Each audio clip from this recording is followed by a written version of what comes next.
Hi, boys and girls. Today is April the 7th, and this is our reading lessons for today. Our purpose for learning and our standards are going to be retelling stories, and our focus again today is going to be on the central message, lesson, or moral while we're asking and answering questions about the text. Click on the right side of your PowerSchool page to find this link to our phonics lesson for today. Pause this video here to complete this lesson.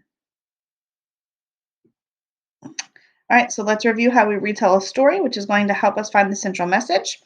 So 5 fingers up, and we start with our thumb, which is the characters. We learned about that last week. So these can be animals, creatures, people, the setting, where the story took place, and then the problem, which is what went wrong in the story. And then we also want to talk about the events in the story, what happened in the beginning, the middle, and the end of the story.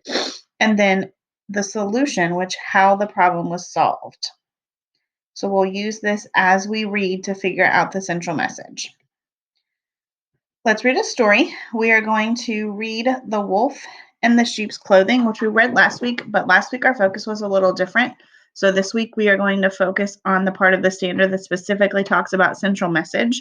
So we're going to use the chart on the next slide to help us figure out the central message of the text. So here's our chart. This should look familiar to you because we've been using this chart in class to find the central message. So you're going to do the same process that we do in class to find the central message as you read a text. So the first thing we need to figure out, what is the problem in the story? So as we're reading The Wolf and the Sheep's Clothing, we're going to want to identify the problem in the story and label that, just like we've done in class. Number 2, we're going to want to find the solution, which is how is the problem solved?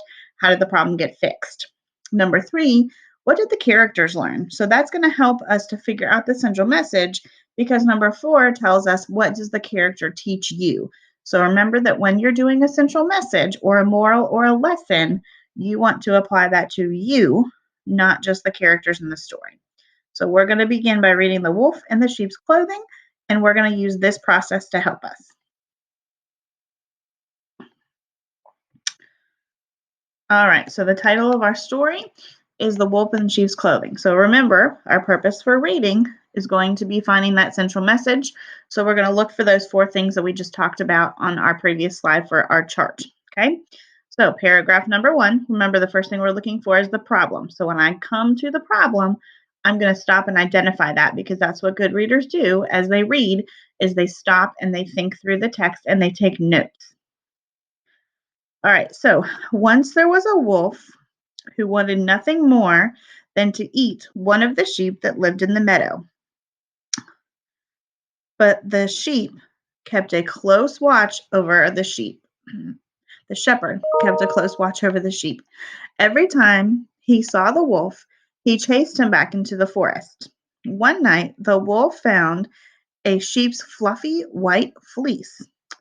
The shepherd had forgotten it. "Aha!" cried the wolf. "I think this fleece might solve my problem." So what was the problem here? So he kept a close eye over the sheep, but every time he saw the wolf, he ran back into the forest. So we're going to kind of see how he solves that problem with the fleece. Okay, so he says, "Aha, I have this fleece." So I'm also asking questions while I read, because that helps me to understand what I'm reading. So my question here is, what do we think he's going to do with this fleece? So let's read more to find out. With a tug and a pull, the wolf dressed himself in the fleece. Now he looked just like the sheep. So we found the problem. The next thing we need to do is find the solution. So he solved that problem by getting the fleece and putting it on him and looking just like the sheep. So I'm wondering, is the shepherd going to fall for it? Because again, we're focusing on asking and answering questions throughout the text.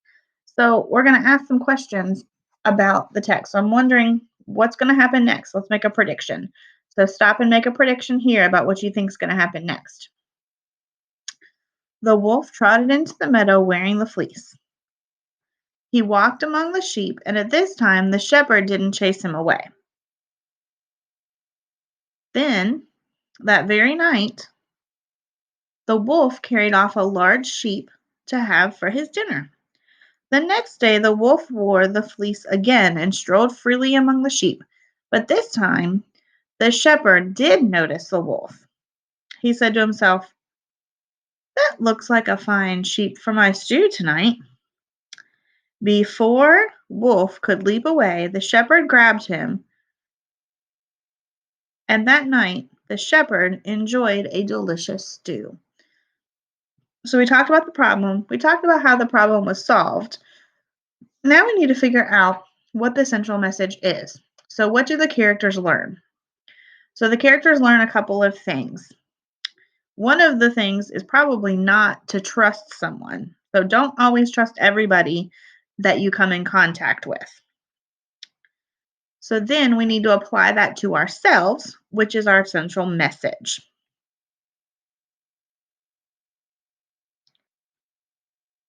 All right, so our central message is someone tricks you, be careful, they might trick you back. So you can apply that to yourself because if someone either treats you wrongly or badly or even tricks you, you want to be careful because they might do the same thing to you. So that's our central message for this story. This is your independent practice. You're going to go to epicbooks.com and you are going to read The Little Red Hen, which is linked here, and this will also be linked on your PowerSchool page on the right-hand side. And then you're going to take the quiz on that as well to let us know that you have completed your task for today. Have a great day.